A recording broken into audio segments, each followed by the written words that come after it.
भाई महर्षि, आज की क्लास में आज हमारी पॉलिटी की क्लास है जो पंचायती राज विकास के बारे में पूरी डिटेल में आज पढ़ने वाले हैं। तो बने रहना लास्ट तक मेरे साथ। तो पंचायती राज में पढ़ लेते हैं। पहले भारत में पंचायती राज का विकास कैसे हुआ उसकी पृष्ठभूमि पढ़ते हैं पहले। साथियों, पंचायती राज है जो भारत में स्थानीय शासन की एक प्रणाली है जिसका उद्देश्य है कि जमीनी स्तर पर लोकतांत्रिक भागीदारी को बढ़ाना। और पंचायती राज शब्द का जो शाब्दिक अर्थ है वो है 5 लोगों द्वारा शासन करना। और यह ग्राम परिषदों की एक प्रणाली को संदर्भित करता है जो परंपरागत रूप से ग्रामीण भारत में मौजूद थी। वास्तव में पीआरआई को 1992 के 73वें संवैधानिक संशोधन अधिनियम के माध्यम से संवैधानिक बनाया गया था। स्थानीय स्वशासन है जो वो देश में स्थानीय स्वशासन की जो परिकल्पना है वो स्थापित करना महात्मा गांधी का सपना था। देश में सर्वप्रथम पंचायती राज व्यवस्था है वो 2 अक्टूबर 1959 को नागौर जिला जो कि राजस्थान में है के बगदरी गांव से श्री जवाहरलाल नेहरू के ने लागू की थी। और पंचायती राज व्यवस्था लागू करने वाला देश का दूसरा राज्य आंध्र प्रदेश था जिसमें 11 अक्टूबर 1959 को पंचायती राज व्यवस्था लागू की थी। देखो, जो नागौर जिला राजस्थान का है, उसका बगदरी गांव है। वहाँ जो पंचायती जो राज लागू हुआ था वो हुई थी 2 अक्टूबर 1959, मतलब 2 अक्टूबर की डेट थी। और 11 अक्टूबर मतलब उसके 9 दिन बाद पंचायती राज जो लागू हुआ था वो आंध्र प्रदेश में लागू हुआ था 11 अक्टूबर 1959 को। पंचायती राज व्यवस्था लागू करने वाला देश का अंतिम राज्य जो बना था वो मध्य प्रदेश था। प्रदेश में अभी जम्मू कश्मीर, दिल्ली, मेघालय, मिजोरम, नागालैंड व सभी केंद्र शासित प्रदेशों में पंचायती राज व्यवस्था लागू नहीं है। स्थानीय स्वशासन में हम महात्मा गांधी की बात करें तो महात्मा गांधी जी के प्रयास को देखते हुए संविधान के अनुच्छेद 40 में राज्य सरकार को निर्देश दिए गए कि प्रत्येक गांव में ग्राम पंचायतों का गठन किया जाए। और प्रत्येक ग्राम में 73वें संविधान संशोधन अधिनियम 1992 के परिणाम स्वरूप यह संभव हुआ है। 73वां संविधान संशोधन अधिनियम, इस संशोधन द्वारा भाग 9 में अनुच्छेद 243 से 243 ओ तक पंचायत का प्रावधान किया गया है। और इस संविधान संशोधन द्वारा संविधान में एक 11वीं अनुसूची भी जोड़ी गई है। अब जो अनुच्छेद था पंचायत अनुच्छेद है जो 243 से 243 ओ, उनमें क्या क्या है वो जान लेते हैं। अनुच्छेद जैसे 243 है उसमें है कि पंचायत से संबंधित परिभाषा का प्रावधान है। यानी 243 में क्या है, परिभाषा है। 243 ए में क्या है, ग्राम सभा का प्रावधान। बी में है पंचायतों का गठन का प्रावधान। सी में पंचायतों की संरचना। और डी में है पंचायतों में स्थानों का आरक्षण। ई में है पंचायतों की अवधि। एफ में है सदस्यों की निर्भरता। जी में है पंचायतों की शक्तियां, उत्तरदायित्व। और एच में है पंचायतों द्वारा कर लगाने की शक्तियां। और 243 आई में है वित्तीय स्थिति के पुनर्विलोकन के लिए वित्त आयोग का गठन। 243 जे में है पंचायतों के सेवाओं की संपरीक्षा। 243 के में है पंचायतों के निर्वाचन का प्रावधान। 243 एल में है संघ राज्यों पर लागू होना। 243 एम इस भाग का कतिपय क्षेत्रों में लागू ना होना। 243 एन विद्यमान विधियों और पंचायतों का बना रहना। अनुच्छेद 343 ओ जो आखिरी है वो है निर्वाचन संबंधी मामलों में न्यायालयों के हस्तक्षेप का वर्णन। नगर पालिका अनुच्छेद है 243 पी से 243 जेड जी तक, इनको भी जानते हैं। 243 पी में परिभाषा है। क्यू में नगर पालिका का गठन है। आर में नगर पालिका की संरचना है। एस में वार्ड समितियों आदि का गठन व संरचना है। टी में स्थानों का आरक्षण है। यू में नगर पालिका की अवधि है। वी में सदस्यत्व की अर्हताएं हैं। और डब्ल्यू में नगर पालिका की शक्तियां, प्राधिकार और उत्तरदायित्व हैं। भारत की पहली नगर पालिका परिषद 1687 से 1688 में मद्रास में गठित की गई थी। वर्ष 1726 में नगर पालिका परिषद की स्थापना बंबई व कलकत्ता में की गई थी। अब बात कर लेते हैं त्रिस्तरीय प्रणाली की, ग्रामीण क्षेत्र में भी और शहरी नगरीय क्षेत्र में। ग्रामीण क्षेत्रों में जिला परिषद आती है, पंचायत समिति और फिर ग्राम पंचायत। कहने का मतलब ये है, सबसे पहले जिला परिषद आएगी, सबसे बड़ी यूनिट, फिर उससे छोटी यूनिट पंचायत समिति बनती है और लास्ट में ये बनती है सबसे निचली ग्राम पंचायत। ऐसे ही शहरी क्षेत्रों में नगर निगम आता है पहले, उससे छोटा नगर पालिका और उससे छोटा नगर पंचायत। भारत में जो स्थानीय स्वशासन का जो जनक है लॉर्ड रिपन को माना जाता है। लॉर्ड रिपन ने वर्ष 1882 में स्थानीय स्वशासन का मैग्ना कार्टा प्रस्तुत किया था। अब जो त्रिस्तरीय प्रणाली है उसमें क्षेत्र, प्रत्यक्ष, अप्रत्यक्ष और सरकारी, जो भी इसके अंडर आता है वो चीज हम जानते हैं। जैसे हमारे पास क्या है, क्षेत्र है, या तो जिला रहेगा हमारे पास, या रहेगा खंड, और रहेगा पंचायत। प्रत्यक्ष में क्या, जिला पार्षद प्रत्यक्ष होता है, पंचायत समिति भी प्रत्यक्ष में आएगी, सरपंच, वार्ड पंच, वार्ड सदस्य सारे ही प्रत्यक्ष चुनाव में आते हैं। अप्रत्यक्ष में अध्यक्ष आता है और प्रमुख आता है और मुखिया आता है। सरकारी में सीओ आएगा जिसको चीफ एग्जीक्यूटिव ऑफिसर बोलते हैं, बीडीओ आएगा block development and panchayat officer, video आएगा ग्राम सेवक विलेज डेवलपमेंट ऑफिसर। अब सामान्य जो वर्ग के लिए इसकी योग्यता है वो 10th है और अनुसूचित जाति के लिए है मुख्य 8वीं पास। उसके बाद न्यूनतम आयु की वर्ष है, शैक्षणिक योग्यता कार्यकाल 5 वर्ष तक है। मतलब न्यूनतम आयु की वर्ष है कि 21 वर्ष का जो बंदा है वो इनका चुनाव लड़ सकता है, चाहे वो पंचायत हो, चाहे वो जिला पार्षद हो, चाहे तो पंचायत समिति हो। और 5 वर्ष उसका क्या कार्यकाल रहता है, 10th या 8th उसकी पास होना जरूरी है। त्रिस्तरीय प्रणाली की व्याख्या करें तो हम ग्राम स्तर है जो ग्राम सभा जिसको बोलते हैं, गांव में रहने वाला प्रत्येक नागरिक ही ग्राम सभा में आता है। गांव पर शासन करने के लिए ग्राम पंचायतों या लगा लो कि निर्वाचित प्रतिनिधियों की एक परिषद उसका चुनाव करती है। और ग्राम पंचायतों का चुनाव है 5 वर्ष के लिए किया जाता है। ब्लॉक स्तर पंचायत समिति के सदस्यों का चुनाव है सीधे ग्राम सभाओं द्वारा किया जाता है। जिला स्तर जिला परिषद के सदस्यों का चुनाव सीधे ग्राम सभाओं द्वारा किया जाता है। अब जो 11वीं अनुसूची के तहत पंचायतों के अंतर्गत 29 विषयों की सूची व्यवस्था की गई है।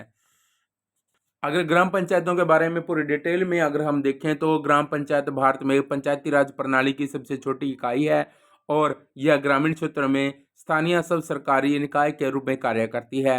कार्य क्या है, गांव का विकास करना यानी बुनियादी ढांचा जो भी है उसको पूरा करना, गरीबी उन्मूलन कार्यक्रम चलाना, अभिलेखों का रखरखाव करना, जन्म मृत्यु विवाह जो भी है, प्रमाण पत्र, जाति प्रमाण पत्र, आय प्रमाण पत्र, निवास प्रमाण पत्र जारी करना, राजस्व संग्रह जैसे राज्य सरकार द्वारा लगाया गया जो भी है, सामाजिक कार्यों का आयोजन करना, आपदा प्रबंधन, सभी का आपदा का प्रबंधन करना, जैसे राहत देना या पुनर्वास करना जो भी काम है रहेगा वो सारे करना, सामुदायिक विकास में भागीदारी शामिल करना, हर एक बंदे की सामाजिक सद्भावना को बढ़ावा देना और बहुत सारी सेवाएं प्रदान करना। अगर सरपंच की भागीदारी की बात करें तो सरपंच के जो काम है, उसका उत्तरदायित्व है, उसकी जिम्मेवारी है, उसके बारे में बात करें तो सरपंच व पंच का चुनाव है प्रत्यक्ष चुनाव से जनता द्वारा होता है। सरपंच व पंच को शपथ पीठासीन अधिकारी द्वारा दिलाई जाती है और उप सरपंच का चुनाव अप्रत्यक्ष मतदान द्वारा अपने पंचों में से द्वारा ही किया जाता है। सरपंच या उप सरपंच पंच अपना त्यागपत्र विकास अधिकारी को दे देते हैं और पंच के प्रति अविश्वास प्रस्ताव नहीं लाया जा सकता है। न्यूनतम 3000 की जनसंख्या पर 9 पंच होते हैं और आबादी अधिक होने पर प्रति 1000 की जनसंख्या पर 2 पंच बढ़ जाएंगे। ग्राम सभा ग्राम पंचायत क्षेत्र के सभी वयस्क मतदाता जिनका नाम मतदाता सूची में होता है उसके अध्यक्ष सदस्य होते हैं। 24 अप्रैल को पंचायत दिवस मनाया जाता है और 1992 के 73वें संशोधन से महिलाओं को पंचायतों में आरक्षण दिया गया है। पंचायत समिति का मुख्य सरकारी अधिकारी खंड विकास अधिकारी होता है। विषय की बात करें तो 11वीं अनुसूची है जो अनुच्छेद 243 जी के अंतर्गत तहत पंचायती राज संस्थाओं को कुल निम्न 29 विषय सौंपे गए हैं, जैसे कि कृषि, भूमि सुधार व मृदा संरक्षण, लघु सिंचाई, जल प्रबंध, जल ग्रहण विकास, पशुपालन, डेयरी मुर्गी पालन, मत्स्य पालन, सामाजिकी, वानिकी व कृषि वानिकी, लघु वनोपज, लघु उद्योग, वाद्य प्रसंस्करण उद्योग, वादी व ग्रामीण, कुटीर उद्योग, ग्रामीण आवास, पेयजल, ईंधन व चारा, सड़कें, नालियां, पुल, जल मार्ग व अन्य साधन, ग्रामीण विद्युतीकरण, गैर परंपरागत ऊर्जा स्रोत, गरीबी उन्मूलन, शिक्षा, प्राथमिक माध्यमिक स्कूल समेत तकनीकी प्रशिक्षण व व्यावसायिक शिक्षा, प्रौढ़ व अनौपचारिक शिक्षा, पुस्तकालय, सांस्कृतिक गतिविधियां, हाट व मेले, स्वास्थ्य व साफ सफाई, अस्पताल, प्राथमिक स्वास्थ्य केंद्र व डिस्पेंसरियां समेत ये सारे विषय हैं वो ग्राम पंचायत के हैं। पंचायत समिति में ग्रामीण विकास कार्यक्रमों की योजना बनाना और कार्यान्वयन करना, संसाधन जुटाना, ब्लॉक के भीतर ग्राम पंचायतों के साथ समन्वय करना, ग्राम पंचायतों के कामकाज की निगरानी करना, धन का वितरण करना, ग्रामीण विकास कार्यक्रम या योजनाओं की प्रगति की निगरानी और मूल्यांकन करना। बात करें जिला परिषद की, तो जिला परिषद है वो भारत में पंचायती राज व्यवस्था का सर्वोच्च स्तर माना जाता है, जो कि एक जिले से के समग्र विकास और प्रबंधन के लिए जिम्मेदार होता है। जिला स्तर पर बुनियादी ढांचे के विकास, स्वास्थ्य, शिक्षा और गरीबी उन्मूलन कार्यक्रम चलाए जाते हैं। जिला परिषद राज्य सरकार, केंद्र सरकार और अन्य स्रोतों जैसे गैर सरकारी संगठनों, निजी क्षेत्र के संगठनों और अंतर्राष्ट्रीय एजेंसी जैसे विभिन्न स्रोतों से ग्रामीण विकास के लिए संसाधन जुटाती है। जिला परिषद विकास कार्यक्रमों और नेताओं योजनाओं के प्रभावी कार्यान्वयन को सुनिश्चित करने के लिए निचले स्तर के पंचायती राज संस्थानों जैसे कि पंचायत समिति और ग्राम पंचायतों के साथ समन्वय करती है। जिला परिषद उद्यमिता को प्रोत्साहित करने, शिक्षा और स्वास्थ्य देखभाल को बढ़ावा देने और रोजगार के अवसर पैदा करने के लिए भी जिम्मेदार है। नगर पालिका, नगर निगम आता है इसमें पहले नंबर पर, जिसमें बड़े शहर, बड़े नगर क्षेत्र आते हैं। महानगरों में ये गठित की जाती है। नगर पालिका छोटे शहर अथवा लघु नगरीय क्षेत्रों में ये गठित की जाती है। नगर पंचायत ऐसे संक्रमणीय क्षेत्रों में गठित की जाती है जो गांवों से शहरों में परिवर्तित हो रहे हैं। नगर निगम में 3 प्राधिकरण होते हैं, जिसमें परिषद होती है, समिति होती है और आयुक्त आते हैं। बात करते हैं नगर पालिका की। 74वें संविधान संशोधन द्वारा नगरों में स्थानीय स्वशासन की व्यवस्था की गई थी और नगर को अनेक वार्डों में बांटकर नगरीय स्थानीय निकायों का गठन होता है और इनके अध्यक्ष को मेयर या चेयरमैन कहा जाता है। नगर पालिका समिति, इसका गठन वैसे क्षेत्रों जिनकी जनसंख्या 50,000 से अधिक नहीं है हेतु किया जाता है। नगर परिषद, इसका गठन वैसे छोटे शहरों हेतु किया जाता है जिनकी जनसंख्या 50,000 से अधिक है परंतु 3 लाख से कम है। नगर निगम, इनका गठन वैसे बड़े शहरों क्षेत्रों हेतु किया जाता है जिनकी जनसंख्या 3 लाख से अधिक है। पंचायती राज संबंधित समितियां, बलवंत राय मेहता समिति आई 1957 में, जिसने समिति ने ग्राम पंचायत, पंचायत समिति और जिला परिषदों से मिलकर त्रिस्तरीय पंचायती राज प्रणाली की स्थापना की सिफारिश की थी।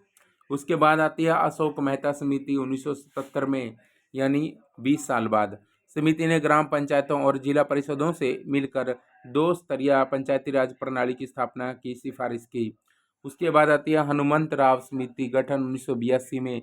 पंचायती राज संस्थाओं में स्थानीय भागीदारी अधिक से अधिक होनी चाहिए, ये किया था। और पीके थुग्गन समिति आई थी 1988 से 1989 में। इसका कोई महत्वपूर्ण प्रभाव नहीं पड़ा। पंचायती राज संस्थाओं को संवैधानिक दर्जा मिले, ये इसका कहना था। और जिला नियोजन स्तर पर राजनीतिक एवं प्रशासनिक व्यवस्था लागू की जाए, ये भी इन्हीं का ही कहना था। और पंचायती राज संस्थाओं के चुनाव नियमित करवाए जाएं, ये इनकी डिमांड थी। निष्कर्ष जान लेते हैं कि कुछ लोग पंचायती राज व्यवस्था को एक सकारात्मक विकास के रूप में देखते हैं। उनका मानना है कि इस प्रणाली ने बुनियादी सेवाओं की डिलीवरी को बेहतर बनाने में मदद की है। दूसरी तरफ कुछ लोग पंचायती राज व्यवस्था के आलोचक भी हैं। भ्रष्टाचार, भाई भतीजावाद और निर्णय लेने की प्रक्रियाओं में स्थानीय अभिजात वर्ग के वर्चस्व जैसी चुनौतियों की ओर इशारा करते हुए उल्लेखनीय रूप से इसने सामाजिक न्याय को बढ़ावा देने और जमीनी स्तर पर आर्थिक सशक्तिकरण के अवसर पैदा करने में मदद की है। स्थानीय स्वशासन का इतिहास। मौर्य काल। स्थानीय स्वशासन में क्या था, ग्राम प्रशासन का सर्वोच्च अधिकारी कहलाता था और ग्रामीण, जिसको ग्रामिक भी बोलते हैं, प्रशासन की सबसे छोटी इकाई ग्राम होती थी। नगर की शासन व्यवस्था का संचालन करने वाला नागरिक कहलाता था नागरिक, और भूमि की पैमाइश करने वाला पदाधिकारी कहलाता था राजुक। और गुप्त काल में प्रशासन की जो सबसे छोटी इकाई थी वो ग्राम थी। ग्राम का प्रशासन ग्राम सभा द्वारा संचालित होता था और ग्राम सभा का मुखिया संग्रामीकर कहलाता था। पुलिस विभाग का मुख्य अधिकारी दंडपाशिक कहलाता था। स्थानीय स्वशासन का इतिहास। विजयनगर कालीन प्रशासन व्यवस्था। प्रशासन की सबसे छोटी इकाई ग्राम था, जिसे ऊपर उर कहा जाता था। ये विजयनगर की बात कर रहे हैं हम। प्रशासन की सबसे छोटी इकाई ग्राम होती थी, जिसे उर कहा जाता था, और गांव का जो कोतवाल यानी पहरेदार वो तल्लर कहलाता था। विजयनगर साम्राज्य में गांव का हिसाब रखने वाला ग्राम का लेखाधिकारी, उसको बोलते सेंते ओवा कहलाता था। और मुगलकालीन शासन व्यवस्था में क्या होता था, मुगल काल में ग्राम प्रधान को वुत, मुकद्दम या चौधरी कहा जाता था। यह गांव व शासन के बीच कड़ी का कार्य करता था। और पटवारी ग्राम प्रधान के बाद सबसे महत्वपूर्ण कर्मचारी था। यह सेल पालक की भांति कार्य करता था। यह खेती किसानों की जोत, बोई गई फसल आदि का हिसाब रखता था।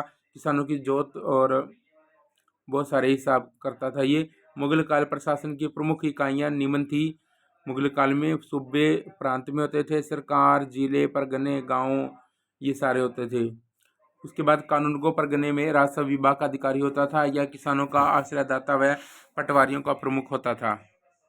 तो साथियों, आज की क्लास यहीं पे समाप्त करते हैं। मिलेंगे जल्द ही नई वीडियो में, और तब तक के लिए अलविदा कहता हूं। और अगर आप वीडियो चाहते हैं कि आपके पास नोटिफिकेशन सबसे पहले पहुंचे, तो वीडियो को आप लाइक करें और चैनल को सब्सक्राइब करें और शेयर ज़रूर करें अपने साथियों को। जय हिंद।